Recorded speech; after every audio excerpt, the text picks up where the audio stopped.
because of what they've done this season, and of course, Fit Ladies because of what has happened to them. But not just them. They will play their game first. Then later in the evening, we're going to have the Women's Premier League final. So the Zone A champions and Zone B champions, Charlie, they are all coming together, and it's going to be a cracker. Real cracker. And, we've got the Women's Premier League trophy here. We've also got the FA Cup trophy here. So we've got it packed in the studio. And if you want to see, you can join us on Facebook and also on X. You get to see them in the studio today. So we're going to spend a lot of time to talk about women's football. That's what we're going to start with. Let me just give you a little bit. If you follow the midday news, you would have heard the rap that women's football correspondent Lawrence Beidou, the update he gave as far as all that will be happening this weekend is concerned. Let me just bring back that report and then we'll get into the conversation, because there's a weekend for women's football in the country, and that's the conversation we're going to have very shortly. Listen to this. Ladies will be looking to put their relegation behind them and end the season with a trophy against Jonina Ladies, who are also chasing a strong finish to the 2024-25 season. The two teams face off in the FA Cup final, which is slated for a 3 p.m. kickoff. And at 6 p.m., Ampem Ladies will hope for a 5th Premier League title when they come up against first-timers Police Ladies. Aside the ultimate, the two teams are also chasing the spot to represent Ghana at the Wafu B Champions League later this year.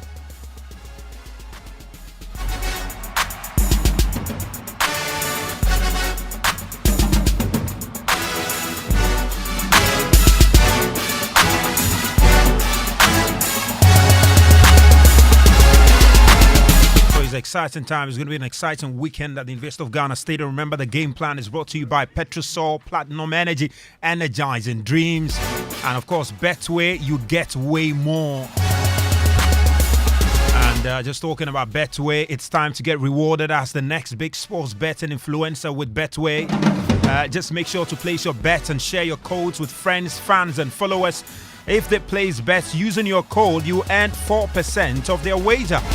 It doesn't matter if it is a win or a loss. If they bet, you earn cash. And the more people that bet with your code, the more you will earn. So start betting, sharing, and winning with Bet Influencer. It's exclusive to Betway. Of course, terms and conditions do apply and is regulated by the Gaming Commission of Ghana. And we ask you, as always, to bet the responsible way, because Betway, you always get way more. The show is also live on Hits 103.9 FM. Get your message through on 055 11 11 997. My name is Razak Musbao, and big thanks for making it to the studio, guys. But let me just tell you quickly before we get into it about Petrosol Platinum Energy, because it's kind of courtesy. Then we also bring in a game plan, and all we are saying is hello to all amazing Ghanaians. And we're asking you again whether you remember the excitement, the dreams we fueled together for 10 incredible years. Petrosol Platinum Energy celebrated with you in the Energizing Dreams promo. We poured joy into your journeys, rewarded your loyalty, and shared in your aspirations. But as the sun rises on a new day, so too does a new chapter for Petrosol Platinum Energy. While the anniversary celebrations have concluded, our promise remains unwavering to be your trusted partner on every road and every endeavor. Petrosol Platinum Energy, triple ISO certified, multiple award winning, with over 100 stations nationwide. We continue to deliver the quality fuels and lubricants you depend on. We remain committed to energizing your dreams, fueling your progress, and powering Ghana's growth. Our tagline says it all. Petrosol, energizing dreams. It's not just a slogan, it's our enduring commitment to you. So make sure to visit any of our over 100 stations across Ghana and experience the Petrosol difference, quality you can trust, service you can rely on. Petrosol Platinum Energy, still energizing your dreams today and always. Well, amazing. Women's FA Cup final, Women's Premier League final, all happened in the University of Ghana Stadium.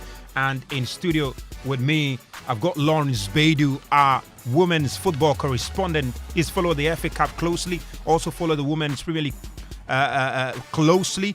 We've got both trophies in the studio, and also in the studio is Matilda, the Communications Director of the Ghana Football Association, a member of the team, and she's focused on the women's football. Matilda, good to have you. Really, really excited to see you in the studio today. Just a moment.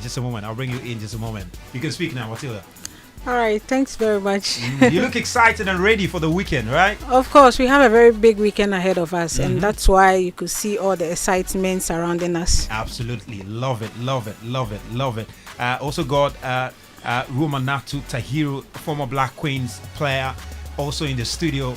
And it's fair for me to call you legend. Welcome to the studio. Really good to have you. Thank you so much for having me. You look excited for the weekend too, aren't you?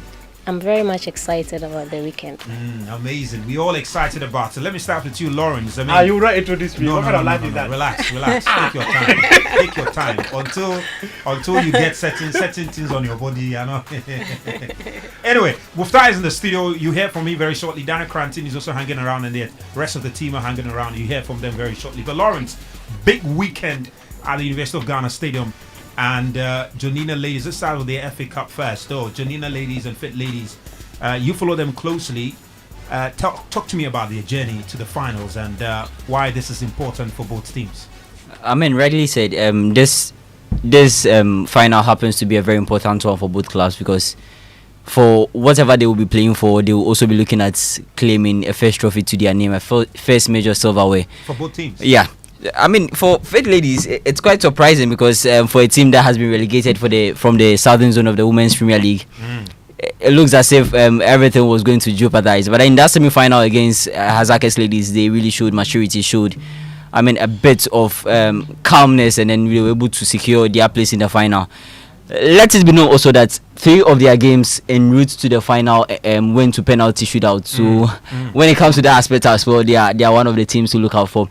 For Jonina Ladies, for everything they've done throughout the season, I will easily call them my team of the season, because look, they were in the Premier League race as far as the Southern Zone is concerned. They were in the Premier League race until the very final day when they drew 1-1 with Hazakes Ladies. So while Fake Ladies benefited from Hazakes' flop, Jonina lost their momentum to Hazakes turning up on the final day. It wasn't really a turn-up, but then at least they prevented them from winning the trophy, or from going to the final. So it's an exciting game. It's Pride up against a team that is also hoping to make a community proud. So yeah, amazing. That's the FA Cup, Jonina versus Fit Ladies, and then we've got the Women's Premier League final also. What should we expect in that one? Just before you go there, Lawrence basically visited the 2 teams, their training grounds. Yeah. So if you could just give us an idea about what he witnessed when he went to the training grounds. Look, I've been to Jonina. I think they were the 3rd team I visited as part of this whole week. It looked exciting. It's a team that's playing with confidence, a team that shows no sign of weakness, and not even the disappointment of not making the Women's Premier League final is able to kill their momentum. It's one thing that they are relying heavily on. Fake Ladies, it's not been too good a season for them. In fact, they thought they were going to stay until that playoff game against Halifax.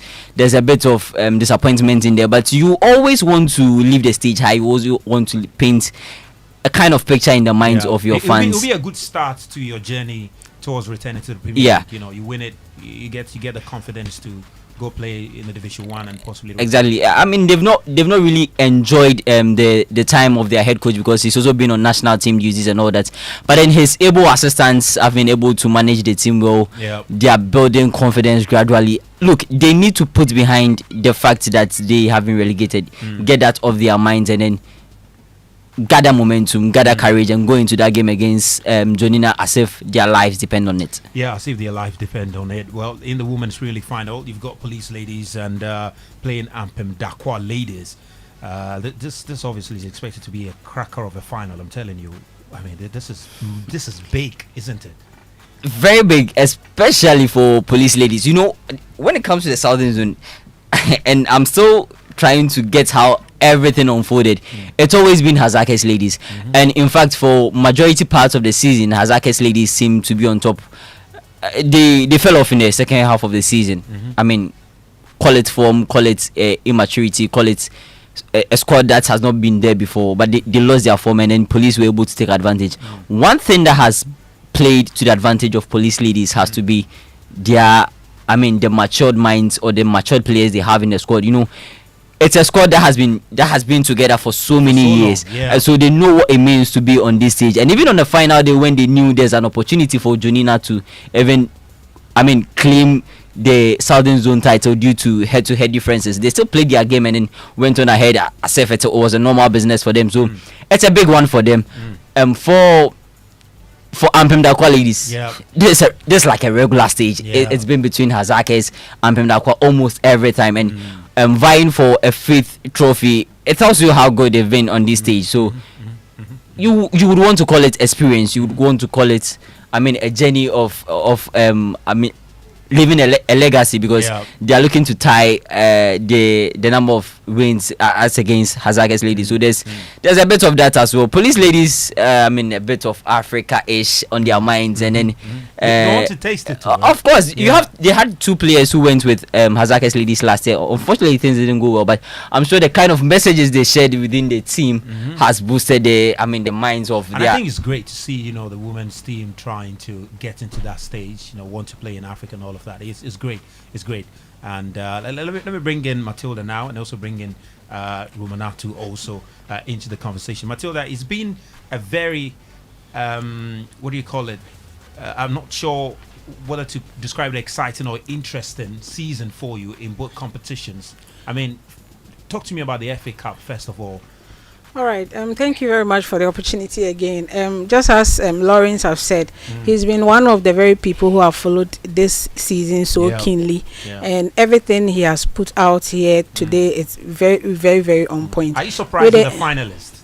Are you surprised? No, for me, I'm not surprised, because with the FA Cup, we have this mantra saying, "Eh who means anything can happen." The men say Obia Nyobia, and we say "Eh who." So because you know the FA Cup is just like playing a one-off game. If you win, you are going forward. If you are out, you are losing out. And so because of that, most of the teams in the Division 1, they've been trying hard. Even this season, you could see that a Division 1 team actually came all the way to the quarterfinals. That's Root Sisters. They even came to the semi-finals, Root Sisters, and then they were knocked out by Jonina. So it should tell you the reason why the season has been very interesting. So for me, I'm not surprised at all seeing Jonina in the final. Jonina just came into the league last season. Last season they tried their best, but they couldn't make it. This season they didn't only make it to the FA Cup final, but they are also in the top 4 of the women's league. So it should tell you that's for the Southern Zone. So it should tell you the kind of enthusiasm that they've used, and the kind of support that they've had from the fans at Antioch where they are based, and that has also propelled them to where they are now. Now moving on to Faith Ladies, things haven't been well for them at all this season, because as the season progresses, we saw them losing some key players. Some traveled outside. Apart from that, others also left the team and joined other teams because of some one or two issues, especially financial wise. And so because of that, most of their players left, and it also made the team come down a bit. And some of the investors who were behind the team right from the beginning have also left the team. So it should tell you how they've been struggling up to this stage. But when it comes to the FA Cup, just as I said, they were a bit motivated somehow in the FA Cup, because Bet Power have been giving them something called the locker room bonus from the round of 16. So if you win a game from the round of 16, you know that you are sure of going home with something later, at least 400 cedis as a winning bonus. That's for each player? For each player, and then 3 officials called the locker room bonus. So all these things also propel them. They always play. I have one player who will always say, Jimmy bonus. So it means she knows if she try hard. So there was enough incentive in the FA Cup. Yeah, in the FA Cup more than the main league for them. And so I'm not surprised at all seeing Faith and Jonina getting into the final. I know they are going to serve football loving fans something classic at the Legon Park come Sunday at 3 p.m. So that's for the FA Cup. Yeah. I mean, Rumanatu, let me bring you in. I mean, when you hear teams like Jonina, who just made it to the Premier League about 2 seasons ago, all of a sudden rocking shoulders with teams that, you know, ordinarily should be taking charge of some of these competition, or what does that mean for you? Thank you so much. I think Jonina is motivated enough because they have a very good technical team, and the players are hard working and determined. So when they were given the opportunity to play in the Premier League, they wanted to exhibit what they really had.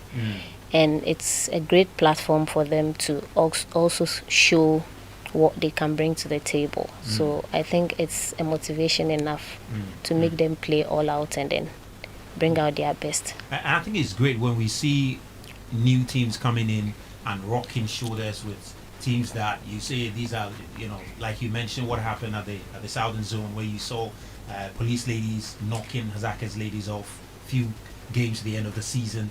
Not sure which team is going to come out of the Northern Zone to try and knock up Dakwa off, but I mean, we'll see what happens there. But Rumnat, let me stay with you as far as the Women's Premier League final is concerned. Let me ask you the same question, though. Are you surprised to see Police Ladies win the Southern Zone? And I'm not sure you say you are surprised with Ampem Dakwa. I'm not sure you say so.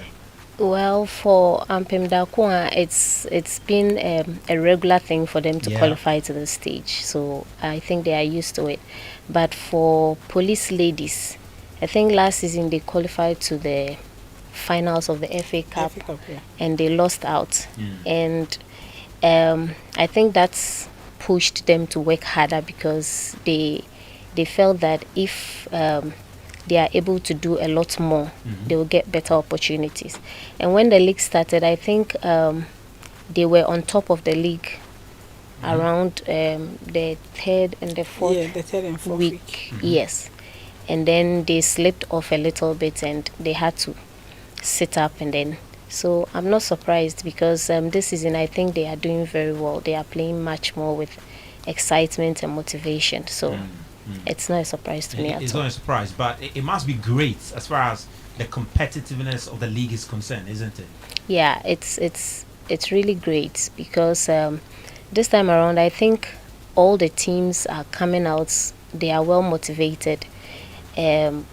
I think the FA is doing very well to bring in sponsorship and all that, so it's motivation enough for the players to do well, to come out with what they have. Amazing. Let me come back to you, Matilda, now. I mean, what would be your fair assessment of the league this season? Have you enjoyed the competitiveness of it? What has stood out for you? Well, yes, I would say I have enjoyed, because I see a different team coming top in the Southern Zone. Quite apart from that too, we are just looking at the top, but we are not looking at the down. Faith Ladies have to battle Halifax Queens on the last day, and then they have to even go to a playoff to be able to secure a place in the league. So that was one of my highlights. And then when you go to the Northern Zone too, it had the same issue had been between Prisons and Supreme Ladies. Just Supreme went to relegation because they didn't have enough, or when they met head to head, Prisons were leading them. First one was Prisons win, and second one was a draw, so it pushed them down. That was something that I also enjoyed about the league. Even at the bottom, there was some kind of battle as to who would go down. Yes, there was some kind of battle, but when it comes to the top, Ampem Dakwa usual customers, they are always there. Some few seasons ago, we saw a bit of Prisons coming up with them, but this season Prisons was also down, and so they didn't even had it that tough getting to win the Northern Zone and coming into the final. The actual game will come up, that will be the final itself. That's Police and Ampem Dakwa. That's where I'll see whether that, to me, that will climax the season for me, and that will make me have a fair assessment whether the season was actually good or it wasn't good. I'm saying this because it's going to be a game where youthful exuberance will come up against maturity. Because if you look at the players of Police Ladies, some of them are so matured. They've played for more than, I can even say the captain has played in the team for more than 8 years. And so if someone like Mary Beko is coming up against someone like Dinah Mwakun, who is just 2 years old in Ampem Dakwa, it should tell you that there is going to be something for everybody, or there's going to be a talking point for everybody who will come to the stadium to watch the match. So for me, that is where my mind is, just to see how the young ones are going to play along the matured ones on the day. Amazing, really amazing. We're going to talk briefly about the final itself, what you have put together just beyond the football. I'm sure you have some exciting side attractions for people. We'll get to talk about it, but let's talk about the general women's football, the growth of women's football in recent time. To be fair, if you talk about publicity of the women's league, women's football, it has improved. There's been lots of improvement as far as women's football is concerned. These days we're excited about the Black Queens, what's happening with the Black Queens. We're excited about the kind of content they create, female players from the league, some of the places they are going, the clubs they are getting to play outside of the country. We've seen some tremendous growth of women's football in recent time. And I'm bringing you in, Romanatu, because you've played the game before. And when you compare then and now, I mean, what will you say has been the significant difference between when you were playing and what you're seeing today? I think I would give the thumbs up to the FA because there's a lot of motivation this time around. And then they have tried their best to bring up the grassroots. And aside that, the infrastructure-wise, they have put up a lot of stadiums, and these girls have gotten the opportunity of playing on good pitches, which we didn't have. And when you even go to the training center at Pram Pram, you see the work done there, and then you will know that the FA is working. They've also put in a project for girls to get the opportunity of playing a lot of matches and all that, and I think it's good enough. And there's a lot of sponsorship for women football, and all these things are helping the girls come up with their best, and I think it's encouraging. It's really encouraging. Lawrence, let me just bring you in briefly on this one. I mean, you followed it closely, and you have testified to the kind of growth we've seen in the women's game in recent time. And she was just telling us her experience, what she experienced when she was playing, and now vast difference. I mean, it's good to see the development. I want to use myself as an example because as at 2017 or 2018 when I started going into it that much, you could tell the number of media who were interested in covering women's game. If you look at that comparison to now, there's a vast difference. Everyone wants to, there are times you even want to create time to talk about it, and I'm glad we are projecting that very in recent times, because I see the future to be there. To be honest, I see the sports moving in a different direction where you have more of the women's teams competing at the highest level. You have more of these players, being at the topmost level, grabbing most of the attention that you would see the men having. So I like the development, I like the publicity, I like the fact that they are giving them the opportunities. Even the coaches are getting, capacity building programs, which is quite necessary for this sport, because the more you learn about it, the more you know how to grow it, the more you get to grow it very well. So good, something good to appreciate from the FA's bit. There's more to be done, and I want to take it from the perspective of the clubs, because sometimes you go to this on social media or wanting information about the tournament, the games, the players, and you struggle to find them. The FA is doing a bit, but as clubs, you also need to be intentional about how you put things out there, how you project some of your players, because you never know who could be under the watch of so many clubs, who could be under the watch of so many agents, so many scouts. So some of these things help grow the league better.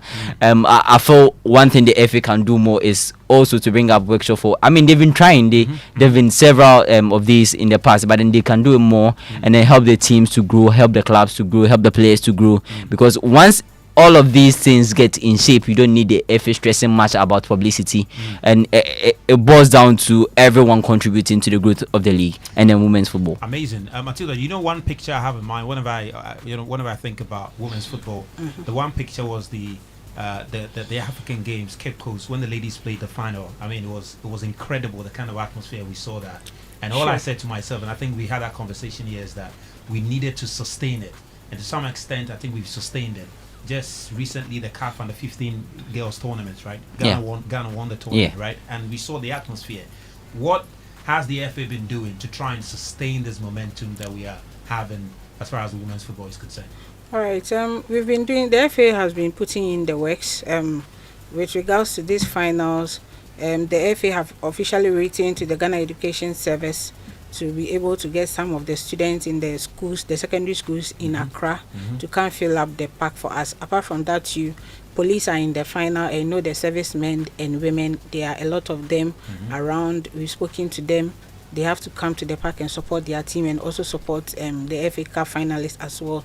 So, and then quite apart from that too, we went to Radio Universe, that is on the Legon campus, that have a lot of reach around there, to speak to them, speak to the students. Even though they are on break, some are still around. They should also make it a point to come to the park. And then we are using all other mediums available, and I think this is a perfect example where we are now. It's a perfect example to speak to the masses, the public, and everybody who is interested in women football. Even if you are not interested, just for the love of the game and for the sake of the fact that we want our women's game to grow, we are calling on them to also come to the park and support us. So this and many other things that we are doing. And apart from that too, when they come to the park, Pella would be refreshing them. We'll be giving them our lead sponsor, that's Motor Guinness, will also be giving some refreshments out and everything. So it's going to be very interesting on the day, and that's the more reason why we are calling on everybody to come and support us. Amazing. There's going to be a lot of refreshment. I think we love that. Ghanaians love that when they hear that. It's temptation. We love it. We love it, man. Yeah, we love it. We love it. We love it. So it's going to be an exciting final. So the FA Cup final will happen at what time? Well, that's happening at 3 p.m. And just to add up a little to the FA Cup final, Bet Power came on board, just as I said in my earlier submission, to be giving them, I think, 400 cedis as winning bonus. This particular final, they are doubling the bonus. And so if you win, instead of getting 400, you are getting 800 Ghana cedis from Bet Power. And they are not sponsoring the women's league, but they are just extending this kindness to, or this kind gesture to, the women's league as well. So the winner of the women's league is also taking home a double locker room bonus of 800 Ghana cedis and 3 officials as well. And then the best player, best goalkeeper, and the top scorer in the FA Cup will all walk home with 3,000 Ghana cedis as well. So it's a good thing that's coming. It's a good thing. It's a good thing, and I think.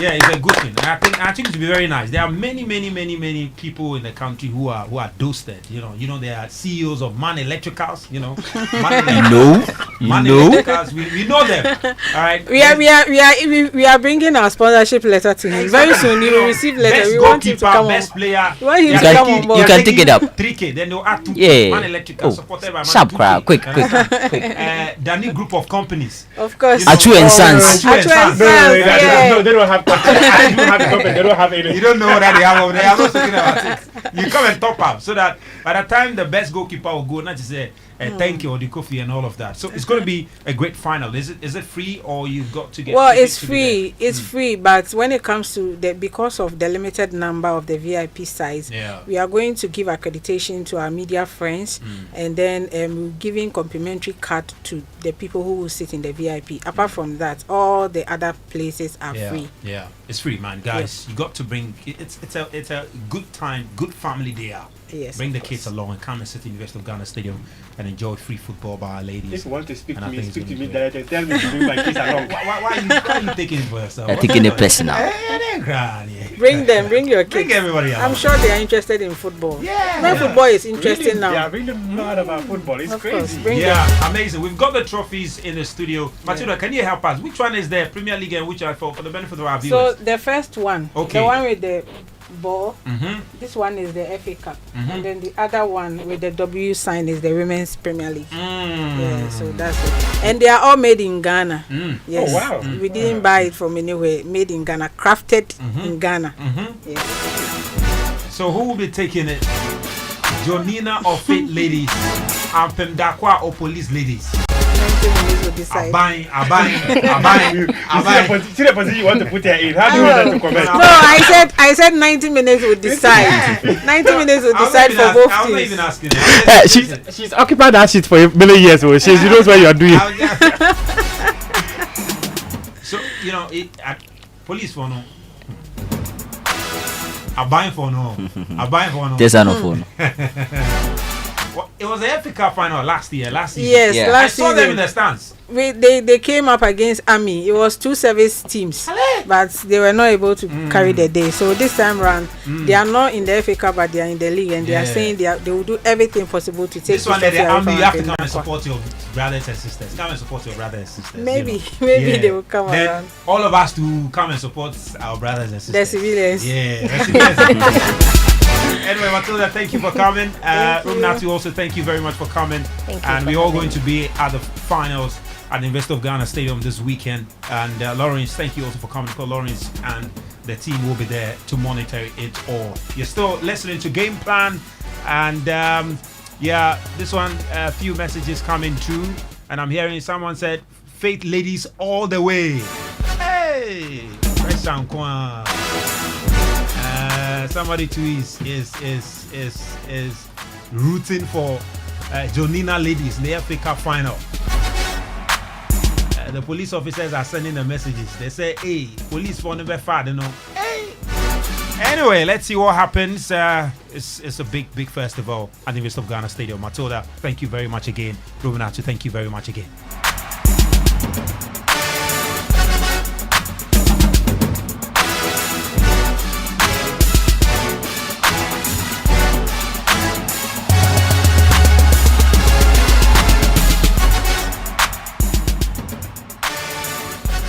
The 31st of May, the 31st of May, the 31st of May. Ghana, are you ready? The battle line has been drawn. Are you ready for the clash? It's the fierce battle between Inter Milan and PSG. One dream, one cup, one final chance. Who will carry the trophy home? Swag up your jersey, no matter your football club, and get ready for lots of fun and entertainment at the Vieci Social Center. From 12 noon, climaxing it with the UEFA Champions League in grand style. Meet your favorite Hits FM hosts and DJs and join other fans on the 31st of May and compete in the Jama Wash and Field Contest, a sports quiz, 5-a-side soccer, the Champions League anthem competition, and win mouth-watering prizes. The Hits FM Rep Your Jersey 2025, Saturday 31st May 2025 at the Vieci Social Center. Time 12 noon to late. Follow us on our social media platforms. Hashtag Rep Your Jersey. The Hits FM Rep Your Jersey is powered by Joy Sports and Joy Prime and sponsored by Soccer Bet, your best bet for sports betting. TCL, Inspire Greatness, Franco Trading Enterprise, Still Phone, Papa Fie, Akono Ginger, Efriwara, Waka Now. Anything travel, Waka Now day for you. Day by day men, strong and refined. Itel A90, truly durable and colorful. The Game Energy Drink. Feel the energy. Citizen Sports, level up your game. DSTV, feel every moment.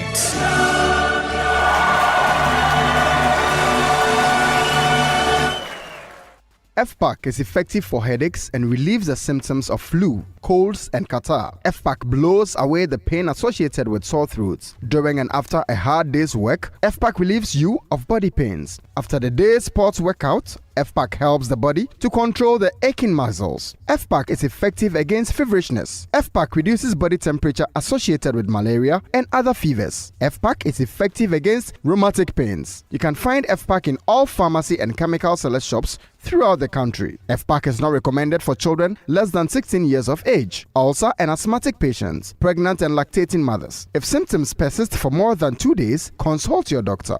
FPAC blows your pain away. FPAC Junior follows in the tradition of FPAC tablets, a trusted friend to relieve your child of pain associated with teething, catarrh, cold, and fever. The good that FPAC does for you, FPAC Junior does for your child. FPAC Junior is for children between 6 months and 12 years. FPAC Junior blows your child's pain away. Kwame is cooking up the perfect multi-bet, ready to serve to all his friends and followers. He's using Betway's Bet Influencer, a new sports betting feature where he can make money just by sharing his codes. The more codes he shares, the more money he makes. Anyone can be a bet influencer. Another world first from Betway. Terms and conditions apply. Regulated by the Gaming Commission of Ghana. Bet the responsible way. Betway. Get way more.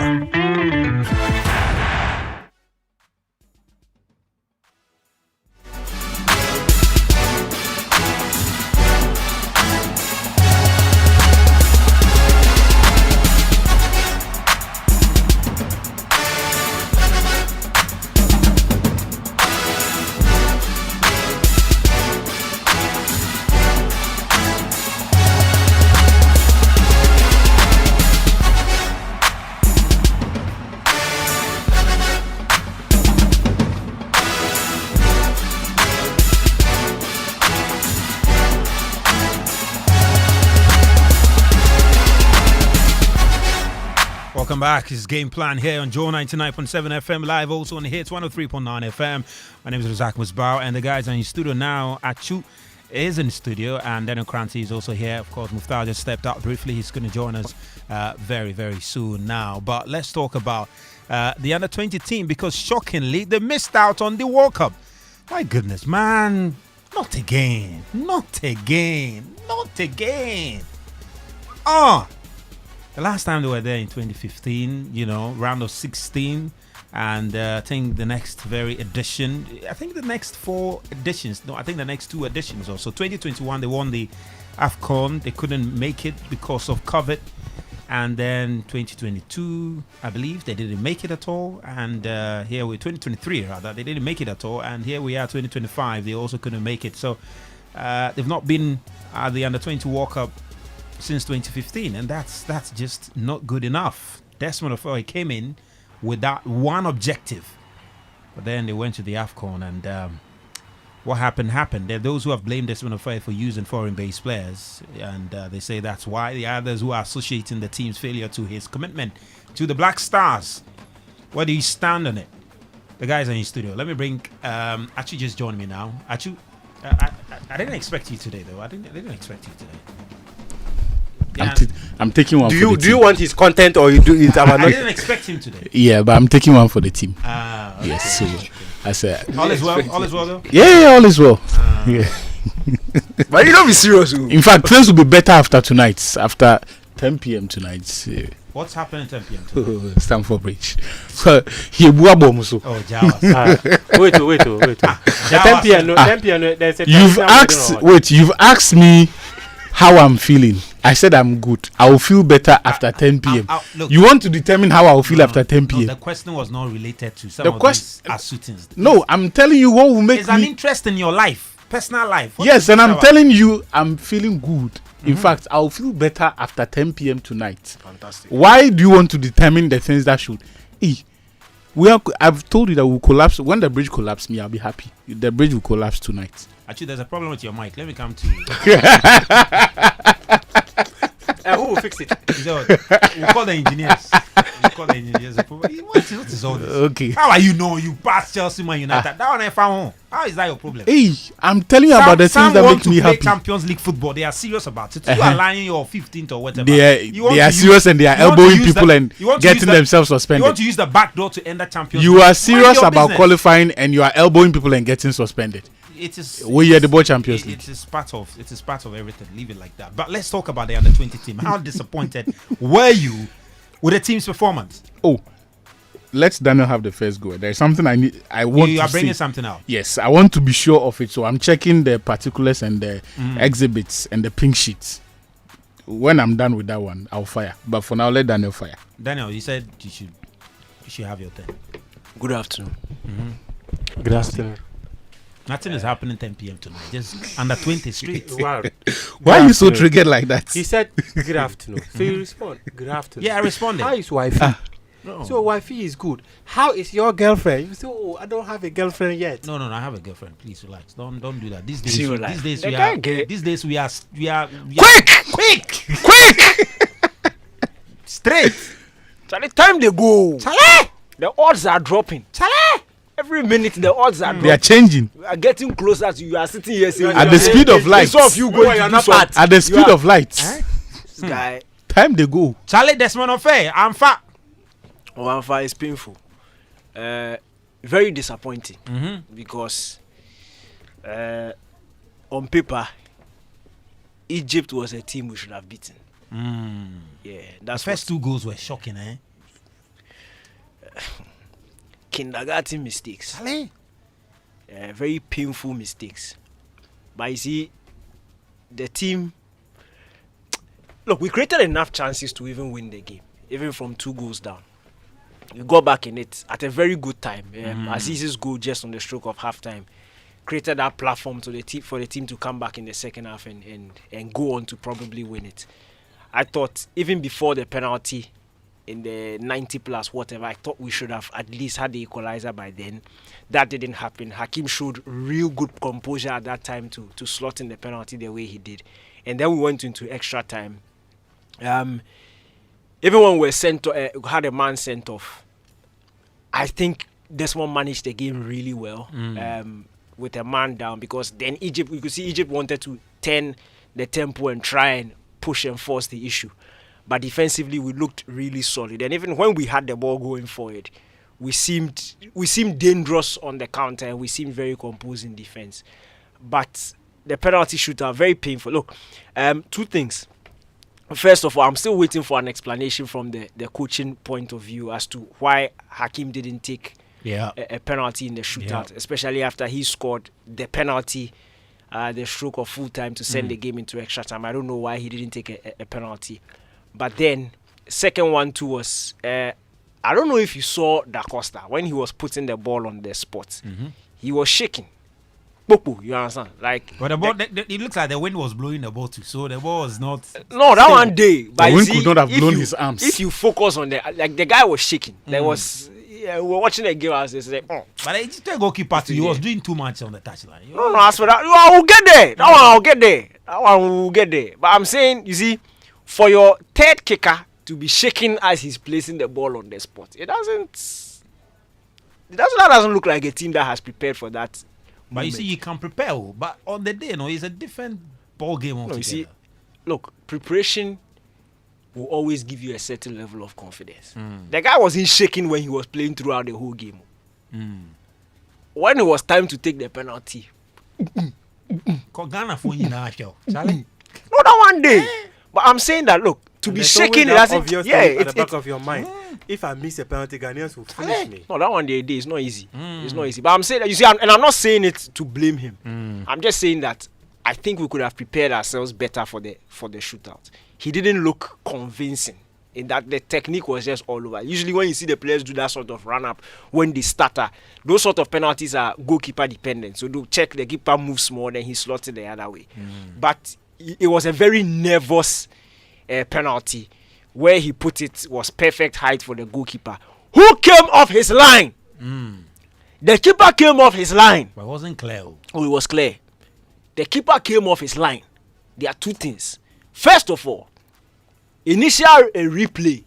Watch the game live, you watch the replay from the same angle. It looked like the keeper came off his line. It looked like. If you look at the lineswoman too, the lineswoman wasn't looking at the keeper. The lineswoman was looking at the kicker. And the job of the person who is standing on the line is to look at the goalkeeper and prompt the referee.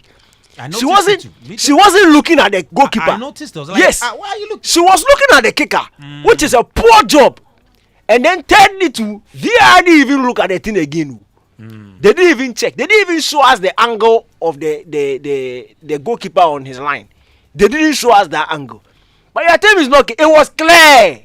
It was clear. If you like pause the thing and zoom inside, it was clear. They streamed the game in HD.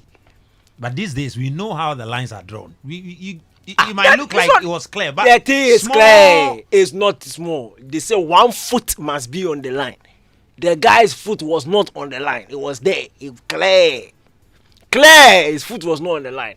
So they've gotten away with one, which is very painful. But it should have been looked at. But from the coaching point of view, I think let me tackle it from this. Selection-wise, I think we made some mistakes. The flying in and out of a free some way. Okay, fine, you need him, he's a star player. But when somebody spends that much time in the air on a plane, they need time to rest. And I don't think starting him in that game was a smart decision. Because I was thinking about it. We had enough on the bench with Lord and Musbah, your brother. Yeah. He could have started the game together. And then, if it had gone into extra time, that's when you need the mobility and the movement of Ifri. But the guy was already tired. And by the ending of the regulation time, he was already tired. You had to take him off. And he is your most threatening player, your best player up front. But clearly, he didn't have the stamina to start and last the game. So I think we played that one a bit wrong. We should have given ourselves a stronger foot going forward. Also with the selection issues, we said it here on Game Plan. When he was named as Black Stars assistant, looked at the dates and I saw that. Why as his team is going to Egypt to prepare for their last competition before the AFCON, he will be sitting by Otwado. They were in Morocco. Thank you, serving as assistant. And I said, no, that thing is on way. Now look at the squad that they named. 2 players ended up not showing up at all. And 2 very important players, Clinton Dodu and then Nana Boakye. Nana Boakye is in that competition. He's a starter. Clinton Dodu is in that competition. He's a starter. And we didn't... Look at the boys that they left behind. Nkrumah and Asante and Co. These guys could have been players who would have easily replaced them. Because, you see, the competition is not in the FIFA calendar.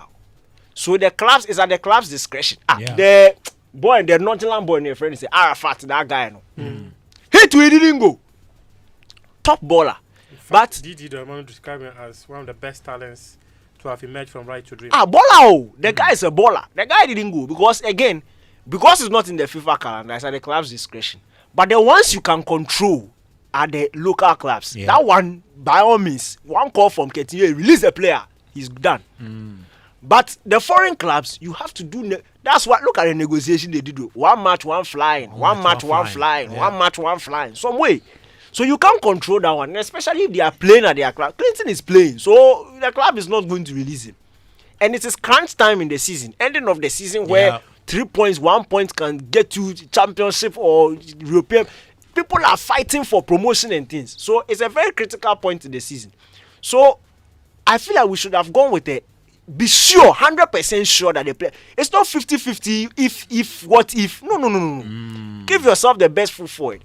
Because at the end of the day, the absence of some of these players caused certain players to play in positions that they were not familiar. Look at what they did to Ofori McCarthy. Now people are there on social media blasting the boy. Asimio. The boy, Shan. It happens. You see, in football, if you're a center forward, they go and put you as center back. The instinct, you don't have it. Yeah. You're not used to it. You are not used to it. So things can be happening around you. And you may think that, before you realize, split-second decision, you are done. They've punished you. The guy is not a center back by trade. You understand? He plays a midfielder. Yes, he's done some jobs at right back and things. That's cool. But don't put him in that situation in the most important game of the competition.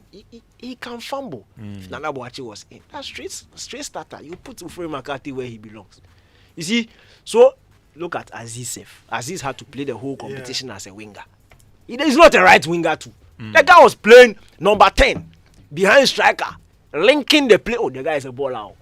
But they were playing him on the wings because makeshift. Imagine if Clinton Dodu was there. Clinton Dodu is there. He slots him on the wings. You push Aziz where he belongs. But some of these issues, and we cause them ourselves. You see, put your best foot forward, especially as this is you've not gone to the place in 10 years. So you do what you have to do to get there. When you finish, if it's preparatory competition, you can try all these boys. It's not what will come in.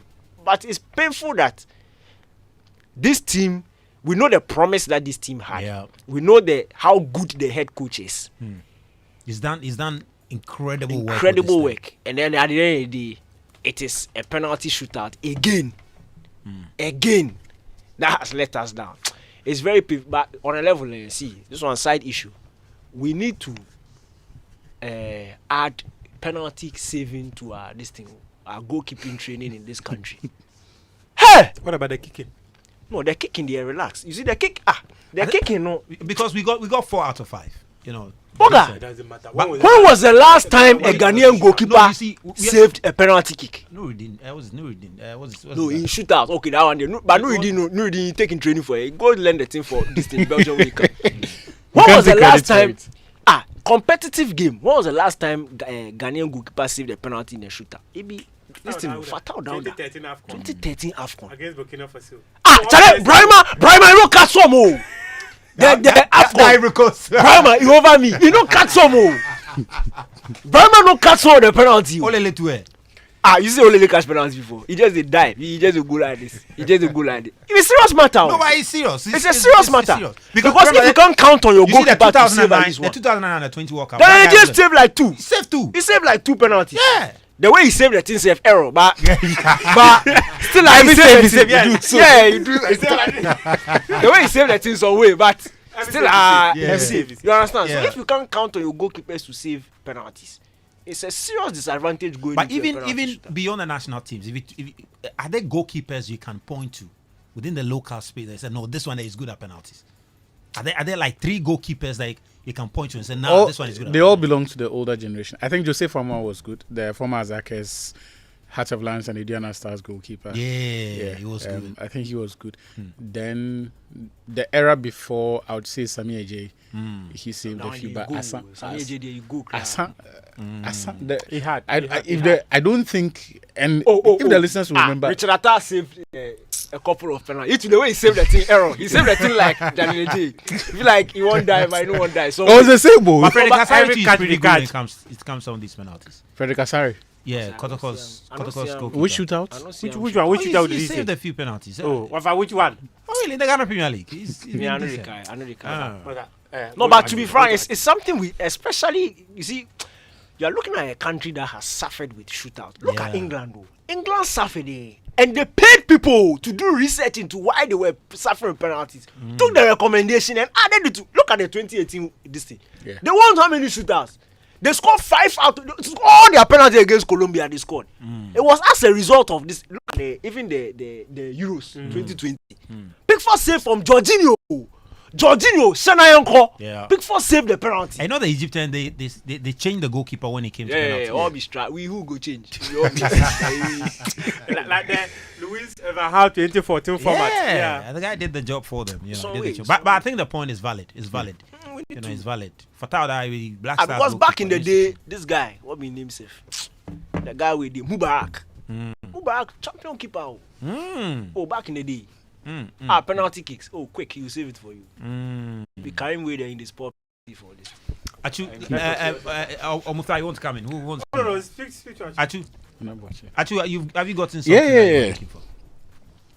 See, everything that happened in the course of the tournament, at some point it was going to happen. Why do you say so? I think the planning of the Black Satellites projects was suspect. Because, you see, the one constant, or the main constant, as for that, it's not a variable, when it comes to youth projects, is that they are time-bound. So, after 2 or 3 years, some of your best players will no longer be eligible for the tournaments. Yes. So, when you are selecting the players, you give yourself a 2 or 3 year window for the players to grow into it. Now, presumably, 1 or 2 of your players will not be eligible. As for that one, you can't legislate for it. So the Mahmoud situation, you can't blame the FA, right? That he was left out. There are others who, I think in the past, there's been several examples of Pakwesi Fabian and other coaches being berated because the public didn't understand a coach saying that as good as this player is, he will not be eligible for the tournaments if I take him through the qualifiers. So I won't even waste that spot by starting the qualifiers with him. So I'll give that spot to someone and train the person with the hope that they will mature to the level where they can execute that task. In the past year, the Black Satellites have participated in 4 different tournaments. 4? Yeah. In the past year. So we had the African Games. We had the WAFU 6 months ago. Then you had the pre-AFCON, if that counts as a tournament, then this. The first question I asked myself when Daniel drew my attention to this was, I think, the week before the first game, right? About the issues of the players' availability and the squad. The first question I asked myself was, but we've always known this is the time and this is the window of the competition. And this is where it may sound controversial. Going forward, if any player who does not play in Ghana at the start of the qualifying or at the time when the national team handlers, be it Satellites, be it Meteors or Starlets, if their clubs cannot guarantee that within the qualifying process and the period of the tournament, if their clubs cannot guarantee that they will release them, don't call them. Otherwise, they will end up taking up space in the team, space that another player could have used, learned, grown his game, get familiar with the team, and then serve the country well. Because this idea that you will invite, see, no matter how talented in football, the most important asset, the most important quality is availability. So we can say whatever we want about Tahid and all of these players who we have seen and enjoyed and have admired and wish that they would come and represent us. But we know the difficulties come with youth tournaments on the continent. Because it is not on the FIFA calendar, their clubs are not required to release them. So going forward, if player A's club cannot guarantee you that beyond releasing him today, when we need them in the course of the qualifying series, if they will not guarantee releasing that player to us, and then also for the tournament or for the pre-tournament preparations, there are situations that you perhaps have to negotiate, right? So maybe the club needs them for this game. They would say that we would keep him, even though we had an agreement with you, but for the pre-tournament camp, we would release him. I'll take that. Or they can tell you that, for the entire 2 weeks or the pre-tournament camp, they will be available for only 5 days. But from then on, they will stay with you until the end of the tournament. I think you can be reasonable along those lines. But there needs to be certain guarantees. Because I'm going through the list of the players that we have had in the Black Satellites pool in the past year. Look, it is like Kotoko. It is like Hatofuk. You see the mindless squad building where this person comes, selects 25, and then he gets the other player comes. Overhaul. That is what we have done with the satellites. And just to chip this in, you see, when Desmond Affair, after the African Games, all right, and Desmond Affair was preparing the team for the WAFU tournament, he made a very profound statement. He said, look, about 70 to 80% of the players that he used for the African Games will be there. No, he said they will not be available for the WAFU Games because of their age bracket. All right? Because of their age bracket. Now, so because of, and I'm glad you mentioned this, that's why in the beginning I mentioned that the issue of age, you cannot legislate for it. That is why at the beginning of the project, you build your squad such that those who are with you, at least you will retain about 80% of that group. Yeah. So that for me from the beginning was the first red flag, that perhaps the thinking behind this was suspect. It was not properly thought through.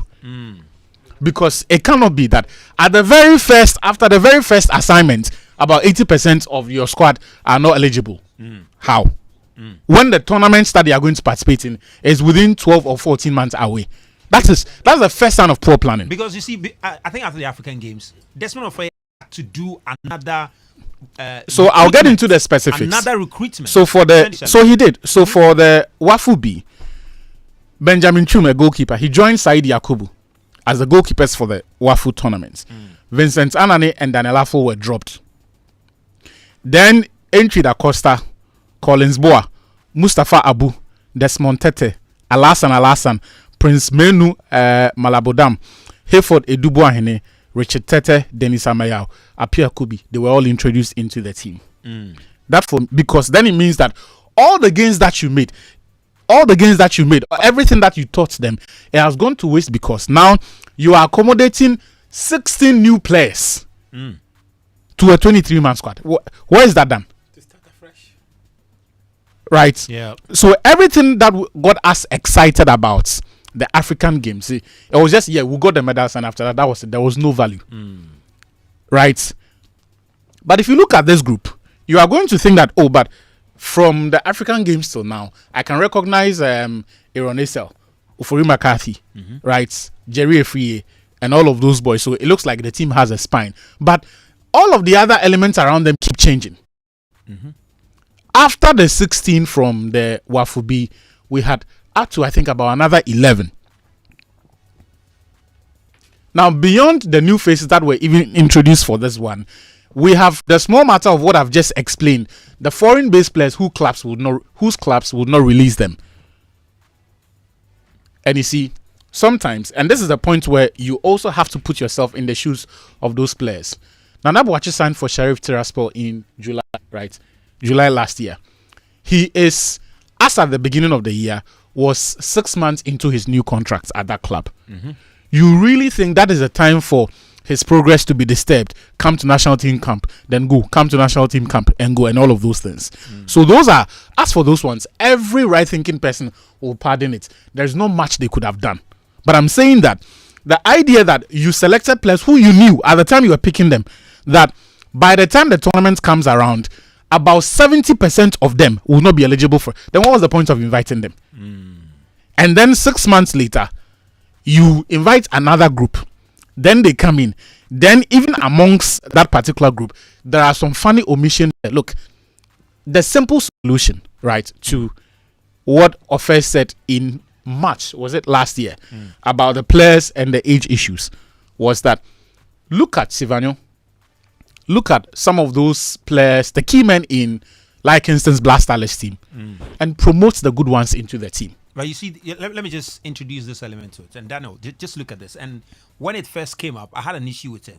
At the moment, we have an under-20 coach. Yeah. We have under-19 coach. We have under-17 coach. I think we have under-16 coach, don't we? All right, we have under-16 coach. Under-15. Now, watch this. The under-20 coach, I'm not sure the level of collaboration between all these coaches of the what they call junior national teams. Whether there's a collaboration between Karim Zito and Desmond Ofe. So Desmond Ofe will talk to Karim Zito and say, what are some of the players in your under-19 team? There should be. There should be. But There should is be. there? No, there should be, because the whole point of having we get a this, sense that to answer you, the whole point of having this many. Actually, I've had the privilege of going to under-19 training sessions a couple of times. Karim Zito leading, Ofe on the touchline watching, and post-training sessions, the two of them were having tete-a-tete. I don't know what exactly, but I can tell you I have seen that. But that's what was there. That's what was there actually. Yeah, I'm saying that there should be that correspondence, because presumably from under 15 to under 20, you are all picking from the same pool. Yeah. The players that are eligible for under 15 should be eligible for under 20. Maybe you look at other metrics, size, weight, and all of those things. The player's capacity to assimilate information, how quickly they can do that, and then they will drop. But if someone is eligible to play for under 15, they should be eligible to play for under 20. That same person should be eligible to play for under 16, under 17, under 19. So there should be the pool from which you. That's what I'm saying. As for that one, it is not an excuse. If they are not communicating, if that correspondence does not exist, it is a defect the FA has to check. And in fact, the whole point of having that system in place requires you that you ensure that there is that shared correspondence. Otherwise, there's no point in having that many youth teams with different coaches. You get me? But so you're even making the point about the under-17 team that Lykinson was. So for me, the simple solution. And even how many of them made it to this team? For me, the simple solution, and that's why the Sivanyo situation was heartbreaking. The simple solution, because already that team had the trust of Ghanaians, at least some of the players who did well there. The simple solution for that would have been, there is already an under-17 team that has gone to this tournament. The next WAFU B, the best players from that team should, because we say we are working with the same DNA, with the same philosophy. No be so. The principles are the same.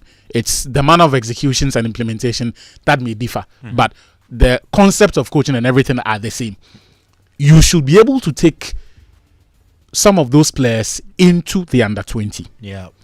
Now, this is important for me because as far as the Black Stars are concerned, and in the modern era, the best Black Stars team have been a product of the best Starlets and Black Satellites team. So our first team that qualified us for the World Cup was formed by the Argentina, New Zealand youth tournaments, even go as far back as Ecuador, because that is where people got to see Stephen Appiah first, right? So the best national teams, and after 2006, the 2010 World Cup team, it also had Samuel Nkum, Ajiman Bedu, and that 2009 group, right? Yeah. The last time we went to the AFCON final, the 2015, it also had traces of the 2012 and 2013 youth teams. You get me? Yeah. So this is how we've built our Black Stars. Unfortunately, we have a group of Black Stars players who are in a year or two going to start descending the slope. Ideally, this group of Black Starlets and Black Satellites team, the best one amongst them should be promoted into the Black Stars. they get acclimatized and learn the culture of the Black Stars. And then 3-4 years or 2 years from now, some of them now become mainstays in the national team. You see, unfortunately, the way we've handled and it's been 4 different groups of Black Satellites team. Let's not forget, 3 months ago, the FA published a new list of there's a product of the scouting that they had done for the Black Satellites. So you have the African Games team, you have the Wafu B team, you have that scouting that they did. That was a local scout. Yes. So it didn't include, but that is also a Black Satellites pool. Yes, that's like the context. But they are also eligible, and they are part of the national pool. So you have that, and then you have this team, which, and you see, there is no telling of how Dodu would have fared in the national team.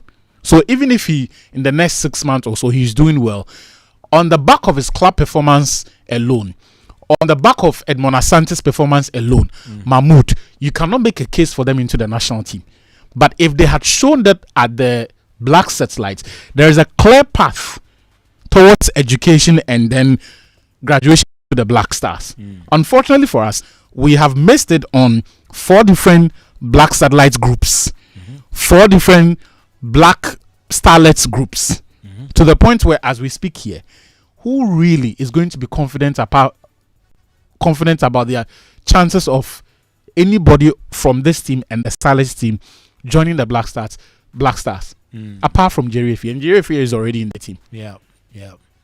So going forward, we should be mindful of how we handle some of these projects, because the implications are devastating. The final point I'm going to say is this. Look, and this one is directly to the GFA president, Ketu Kriku, because of where he is now on the CAF Executive Council.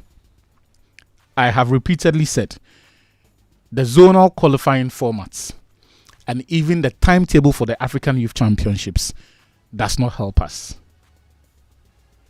We can complain all we want, but for as long as these tournaments are not played around the time of the European Youth Championships, the clubs will not be obliged to release them. If the clubs need them, they will keep them. So it is important that CAF rethinks its calendar for youth football. Yes, for the under 15s and the under 17s, those ones, you can retain them here. But when you talk about under 20, today the best players in the world are youth talents. As we speak, the hottest footballing commodity in the world is a 17-year-old, Lamine Yamal. But his club doesn't need to worry about releasing him for European Championships, because that calendar does not interfere with his schedule at club level. Yeah. So, congratulations again to you, Ketu Kriku. But the significance of that career advancement, it will matter to me here. This is where we'll feel its significance. If you use that position to lobby and at least advance that case for CAF to rethink its calendar for some of these youth competitions. And then also even the zonal qualifiers. I don't know if his position will change, but he has always held the opinion that zonal thing is not a good thing. I don't know if now getting close to the corridors of power will change his opinion, though. They were able to change it for the women. They managed to change that thing for the women, but they left it like that for the youth. So for the youth. Just before you come in, though, I just wanted to get this across also. I'm not going to talk about that. They spoke about extensively. Yeah, I just want to get this across too. That look, it's great to have young talents who trace their origin to Ghana in some parts of the world, in Switzerland and England, etc. It's great, and as young as they are, it's good when we have the opportunity to invite them to come and play for us. But I also strongly believe that our youth national team should not be dependent on players playing outside of the country. It's great to have them come and play for us and help the national team, but it should not be dependent on them. The core of our youth teams ought to be local based. And as long as this system exists, we need to realize that the people who can be available any day, anytime are the local players. Just like Danny said, look, if it's a player at Kotoko, is a player at Brecum Chelsea, under 20, care to pick the call, we need the guy, let him come and play. You come and play. It will not be easy to tell the guy at Nordjylland to come and play. As long as this is the system that exists, our handlers need to get used to working with the local boys. Maybe when we qualify to the World Cup and we want to bring a few more hands on board, great. But we need to give the local boys, trust them to do the job. And I think maybe small addition, Danny, before you come in. Where the world is going to now, and where some of these players who are missing out play, by virtue of the level they operate at and the education they are exposed to, it is better for us if we have access to them now and blood them into the national team early. Because trust me, the best of Ghanaian under 20 talents, they don't play in Ghana. That's right. Look, the education someone is having. If you're under 17, Look, the education someone is having at Norgeland. Don't compare it to Pobiman But or in a situation where you are not guaranteed. No, I get you. I'm only saying that's where you should. That's where the point should be. I get you. I'm only saying that. In a situation where see, you're not guaranteed. that's why the only solution is fixing this calendar thing. Yeah. Because, bro, if those players are here, our teams are better, and it for the purpose of the Black Stars, it's even more important that they join the national team ranks earlier. Yeah, even our main AFCON calendar self has issues. Yeah, you see, I'm just saying that I don't necessarily agree with the point. It shouldn't be by force to depend on the local talent. It's about getting the best players, but it's about the guarantees. Yes. If you are not able to get the guarantee, as Achu said, that this player will not be available, then you quickly slot in there. Because there were some really good players that were left behind here who could have easily slotted and replaced the players who didn't come in. Because to be frank, if you make that point, it's very unfair. Because if I'm very talented and Monaco or this thing comes, I will say I won't go, because if I go to Monaco, I'll not get the opportunity to represent Ghana, which is not fair. So it's about getting the best. But if it happens that a club cannot guarantee that the player will be available for national team, then quickly just replace and with the current system, negotiate. A chunk of it is one match, one fly is a bad negotiation. No, I asked for that one. If the player is under 17, for instance, say Lamine Yamal plays for Ghana, he's an important part of the Barcelona team. They won't let him go. Can you know that? But when the referee left and went, he went to score an assist and came back. So the Barcelona president, Laporta. Coutinho just go fit corner. But they didn't Odro, they gave you the one that is not playing, but Odro, they said no, Odro won't come. You see. Odro, you see. Your best players won't come. The ones who are in Europe. But Laporta in friend, why no call make a release the boy? Business is business. Okay. Okay, you say I'm serious. I'm talking about that thing. It's not a joke that they have a very good. Serious. Yeah, we understand. Yeah, I'm very much aware of Kai's relationship with Laporta.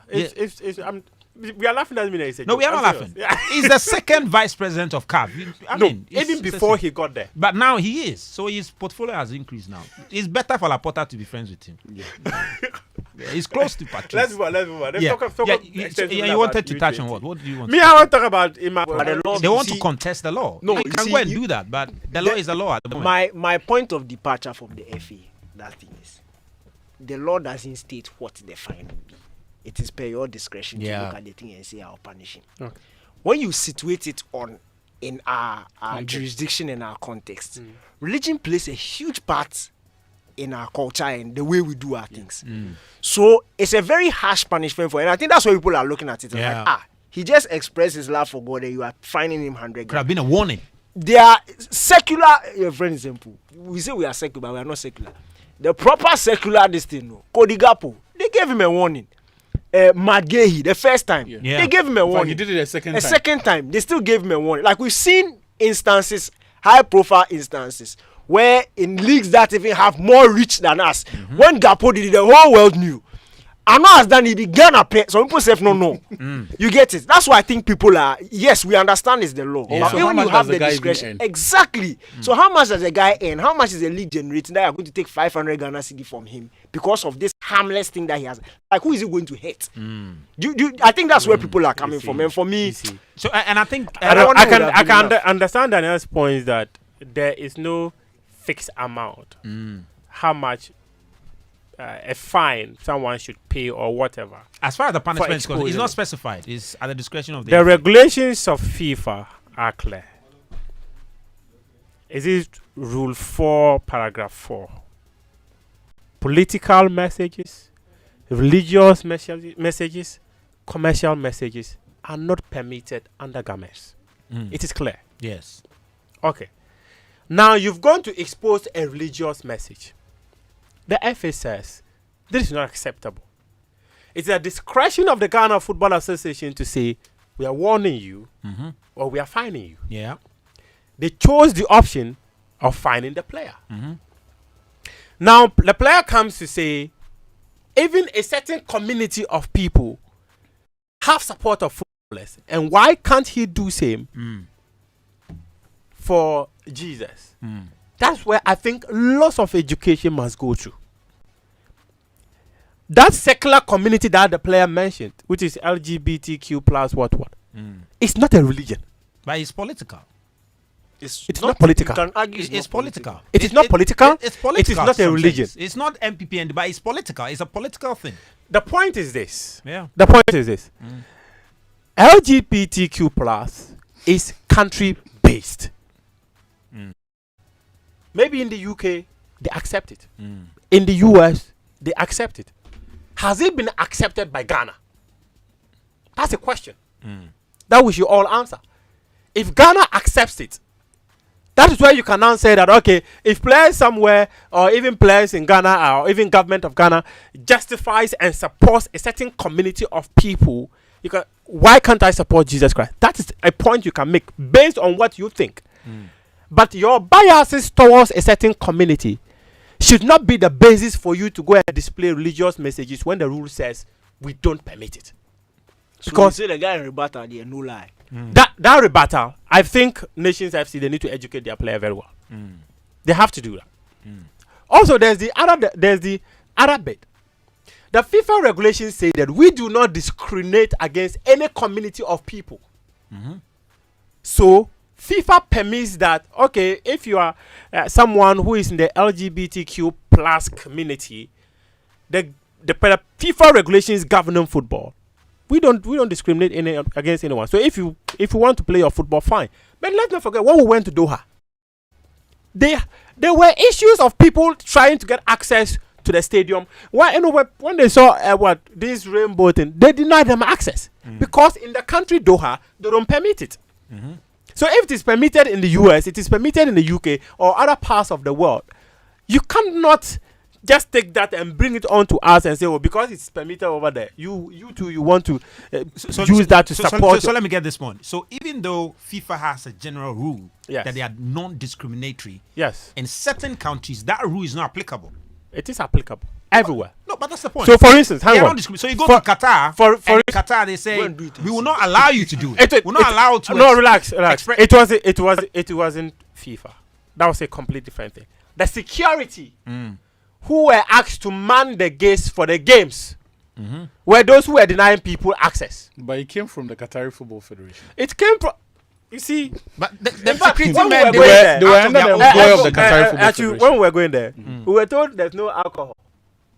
Alcohol was not But there permitted. was- Alpha, Me, I saw brothers. Budweiser was Waga. proper Yeah. party. They say people know the dress and style. Me, I walked into a forest bureau. A certain girl walks in and said, in this country, they say people know the dress somehow. No? Those things are an exception. So if the country Qatar had said that, okay, we do not permit alcohol, you cannot dress a certain way, you do not permit LGBTQ plus practice in our country, just abide by and move on. Yes. That is clear. Iran were fined, was it 37,000 Swiss francs after their fans were chanting something religious. You cannot say So let's come down to this. Do you think the 500 Ghana cedis fine was fair? You think it was fair? It wasn't harsh, as Daniel is saying. It's a discretion of the Ghana Football Was it fair? Association. Was it fair? There was a punishment fair? The point is this: I was not privy to the defense of the boy because he needed to go through. First, you was charged. When you charge, you mount a defense. So, for instance, Samuel Boedu, Amankona, Zakaria, and Co were all charged. They had asked yesterday to file a defense. Based on your defense, then the FA can decide that we are just going to warn you or we're going to fine you. I'm not privy to the defense of the boy. So I will not be in a position to say whether the FA were fair in putting figure at in terms of their sanctions or not. It will completely be out of place for me to be able to say. Daniel, what do you want to say? I'm just saying that rule is drawn. It's drawn because you see, if you remember when this guy's brother, the Albanian guy, the Jacques brother. Yeah. Even Shaqiri, when he did that political sign, you remember they fined him for that thing. He said it's a political message. Sign, he didn't open his mouth. We did write it on. He said sign. But when people score, they go down in the most. You saw Hakim when he scored, he went down. Christian players when they are coming, they touch the touchline, do sign of the cross. If that is a sign that is attributed to religion, you don't do anything. But somebody it's John. No, but you see, when they want, then they'll. No, but you see some when they don't want. When it was Russia-Ukraine war, that one day we knew that football could take political messages. But when the whole Gaza thing, players will get up and say that free Palestine, that one becomes an issue. I'm saying is, look, they should remove that law. That's the point I'm making. It's a way. When it's it's a matter of convenience. So it's very difficult for the FIFA Congress. No, the world Before the FIFA Congress yesterday, we should have submitted a proposal to the FIFA Congress. We can't get to the but it's a valid conversation because don't it looks like need some a of these proposal rules to call out some the of these hypocrisy rules of FIFA are implemented as and when it's convenient for a convenient, certain yeah. group. Because they say we don't want this, then it's banned. We want this, then it's allowed. Exactly. Because like the symbols you make, for instance, Yeah. someone will do something, it's So, okay. you remember Someone will do something, no. Anelka did some celebration. They say it's political and it offends some people. Exactly. So they are going to punish him. So if I get up and I say that I don't like it when people are coming on the pitch and they do sign of the cross, I'm also offended. Would that also become an issue? If I say I don't like the way Hakim and his brothers, when Muntari scores and he goes, I say I don't like it because that is, everybody knows that it is Muslim players who do that thing. It's very and those who come here and do this. those who come here and do. We know. So if we say we don't like, you see, But it's not a case of what those symbols imply. If you do a symbol that spreads hate or spreads violence, no, you obviously said it's a blanket. But No I belong to religious. Jesus doesn't spread hate. FIFA says It is not provocative. religious, political, Zach, and If commercial I say I messages belong are to not another permitted. religion, Zach, it offends see. me. My point is they should remove that thing because the inconsistencies are too many. See, the Ghana Football Association. This is sledgehammer ants. They need money. That way. How much is Emmanuel Ano's How much is Emmanuel Ano's salary? How much does he earn? How much does his club? Maybe he's on 6,000. But Nations FC, they pay good. They pay pretty good. Dr. Kwame Che, he pays pretty good. See, if you look at the average salary at Nations FC, what Ano himself earns, and what's the GFA, it's hefty. They could have simply allowed this to pass and warned the gentleman. Would it have been deterrent enough? Because they say they want it to be deterrent enough. In the past year, there's been 3 high-profile cases in the Premier League. Everyone is talking about Cody Gakpo. He was not even charged. But he was warned.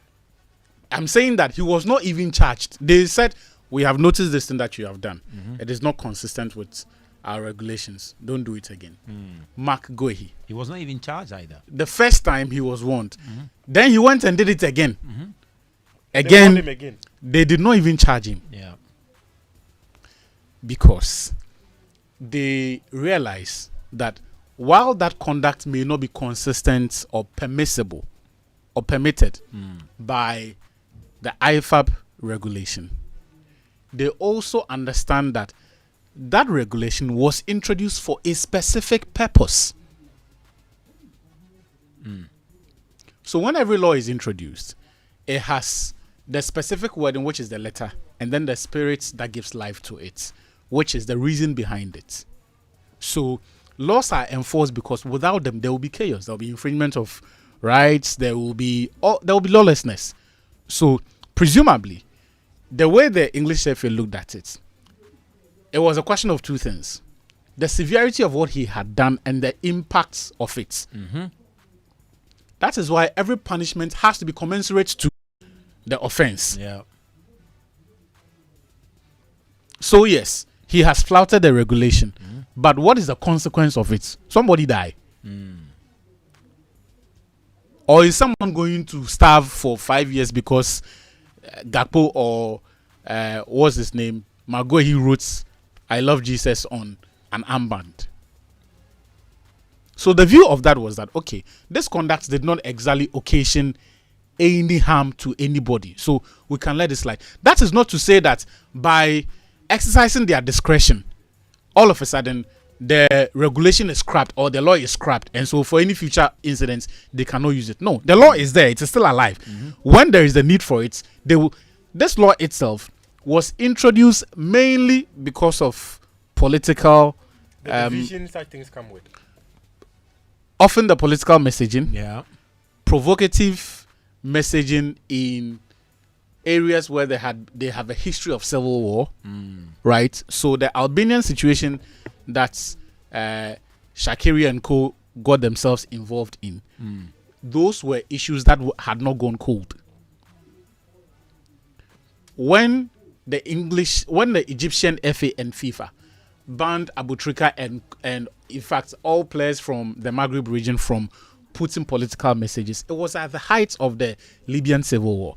It was at the height of the disturbances in Egypt. So when they say that because there are two factions who are fighting, we don't want you to go and stoke fires, it makes sense. And when you apply and you do it in that period, they will punish you. It doesn't mean that when that matter has gone cold and issues have been reconciled and there really isn't any consequence of that conduct, if you do it again, you should suffer the same punishment as when the matter was active. So nobody is saying that the law should be scrapped. Nobody is saying that it should not be implemented at all. We're saying that where there is no consequence, do we have a history in Ghana where the Christians and Muslims or religious sects are at each other's throats? We don't. But if you allow these things to pass, the wouldn't point you is be that, encouraging? My answer to that is that the law still exists, and when situations that require the activation or the enforcement of that regulation arise, nobody will tell us that the FA has to do this. They will. But the fact that you are letting this slide doesn't mean that doesn't tie your hands behind you. No, we'll be the very people who tell them someone did it some time ago. You didn't do anything. So where is the consistency? You should be fair in your decision making. So you did not punish her, but you come and punish somebody. Zach, however you apply the law, people will complain. But right-thinking members of the society will tell the difference between a just enforcement of the law and when you are excessive in it. But you are also called to be consistent as far as I'm saying that in that same consistency, I've given you examples of high-profile scenarios where the cultural context of the people mattered. In the UK, they do realize that not everybody is a Christian. There are Jewish sects there. There are Muslim sects and other sects there. But they don't have a society where every day the people are fighting religious wars, where some of these messages become provocative. So to that extent, yes, we will apply the law when let someone go and write a provocative message in about a politically charged subject and see if they will not sanction the person. It doesn't mean that because they've let this one slide, if the next person who actually deserves to be punished is punished, people are now going to say, why are you not fair? We can all think, we can all judge and make sense of the situations. What about this theory that the FA decided to apply this sanction, hoping that what we are doing actually happens to elevate the education on this very subject? I'm saying that because it looks like that's what it has done. Now, every player, almost every player, Zach, I will not say every player, almost every player has not been drawn Zach, even the this clubs will make it a part to educate their you see, because now every player is like, oh really, Zach, really, and everybody has come to a place of knowledge. If that was their plan, that means they don't know what they are doing. They failed at their job. But they have succeeded to some extent. Then it means they failed at their job. They are only doing this because they failed at their job. If what you are saying is the scenario, because when it comes to issues of education on the regulations that govern the game, it is the FA and the clubs. In fact, the clubs are the FA. It is their duty. So when you fail at it, don't come and scapegoat someone over. What is the injury or the harm that was occasioned by this?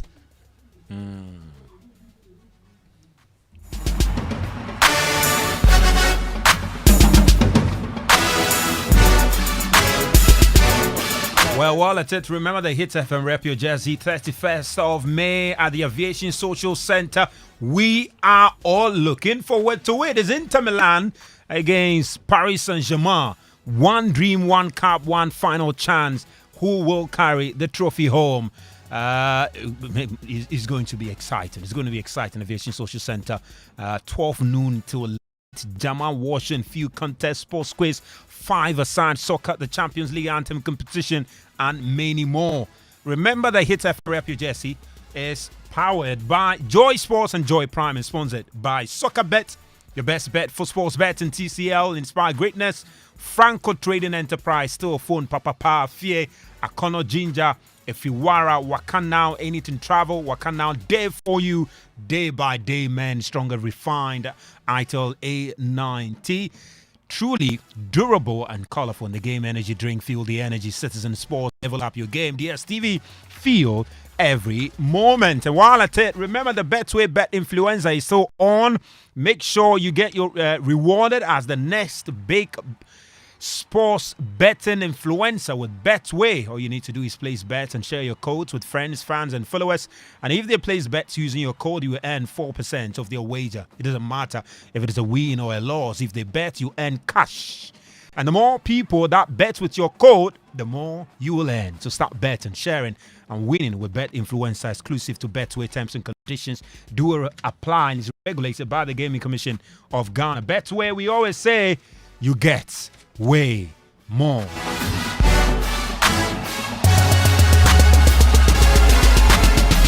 But the heat is also officially on because the Big Chef Junior Season 4 is here and the competition just got tastier. This season, our young culinary stars are stepping into the spotlight, turning up the flames and bringing their A game. Guys, the Big Chef Junior Season 4 is a big deal. Is a big deal. And the question we're asking is who will rise and who will get topped.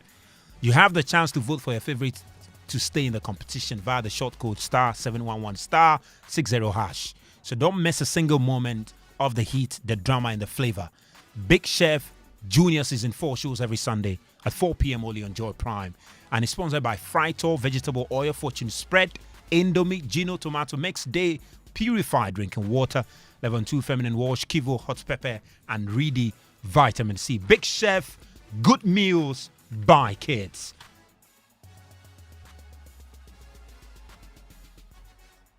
There. Yeah, so remember the show is brought to you by Petrosol Platinum Energy, energizing dreams. Betway, you get way more. And it's been game plan. If you have a comment as we wrap up, this one says, good afternoon. Lamine Yamal has 2 La Liga titles at 17 years. Ronaldo spent 9 years in Spain, yet he only won 2 La Liga. But we are supposed to believe that he conquered Spain. Skipper Da Vinci from Ashale Boche. Skipper, where you are going? No, please don't go there. Daniel didn't hear this one because, Charlie, you can't compare Ronaldo to Lamine Yamal. Chairman, Ronaldo, another level. Another level. Yeah, Nitojo from Newtown, Ghana's Wahala with penalties. Nitojo, maybe you need to get out some goalkeepers to save the penalties because it's a big problem. Good afternoon, guys. What was he saying? He says what? In addition to Danny's point, our players and the technical bench didn't protest. Ima Fongpon, about the player goalkeeper coming out of his line. He said they should have protested. This one says, hi, Zach. And guys, I think that we joke too much. We joke too much. We joke too much where? Okay, let's... okay, he says what? I think that we joke around too much with our age-grade football development and leave everything to chance. It is a poor sight for Ghana to miss out on the Under-20 World Cup for 10 years. We must get deliberate plans and strategy to get the best talent for the success of the senior national teams. If we want to get back to our world-class teams of the past, Citizen, Sika, Togo from Eugene. That's his comments there. And so that's a very profound one, Citizen, really profound one. And those were some of your messages that came through on the show today. All right. Will Lamine Yamal or should Lamine Yamal be given the Ballon d'Or? How many trophies has he won? He won the Super Copa, he's won the Copa del Rey, he's won the, the La Liga now. Does it qualify him to win the Ballon d'Or? Some people are saying goals. Yes, he hasn't scored enough goals this season, but Rodri didn't score many goals. Modric didn't score many goals, but he won the Ballon d'Or. So La Liga, Lamine Yamal for Ballon d'Or, yes or no? Lamine Yamal for Ballon d'Or, yes or no? But if Dembele goes ahead to win the Champions League, he has a strong case. If Dembele goes ahead to win the Champions League, he has a strong case. Won the French League 1 and route to win the Coupe de France and then wins the Champions League, 3 trophies, outstanding season with Paris Saint-Germain, absolutely puts him in the mix for the Ballon d'Or. Lautaro Martinez is also in there with Inter Milan. So it's going to be a big debate. Who wins the Ballon d'Or? Who wins the Ballon d'Or? But people are even saying that if Kylian Mbappe goes to the Club World Cup and wins the Club World Cup, then he might return to the picture and be in contention for the Ballon d'Or.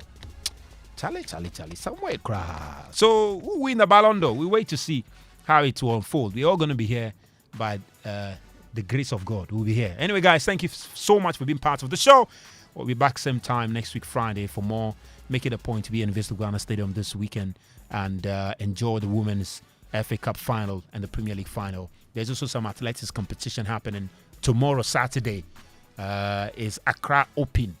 So it's going to be exciting. So you can make time and go and follow it also there. So that's what we have for you. My name is Razak Musbao, and it's been a pleasure.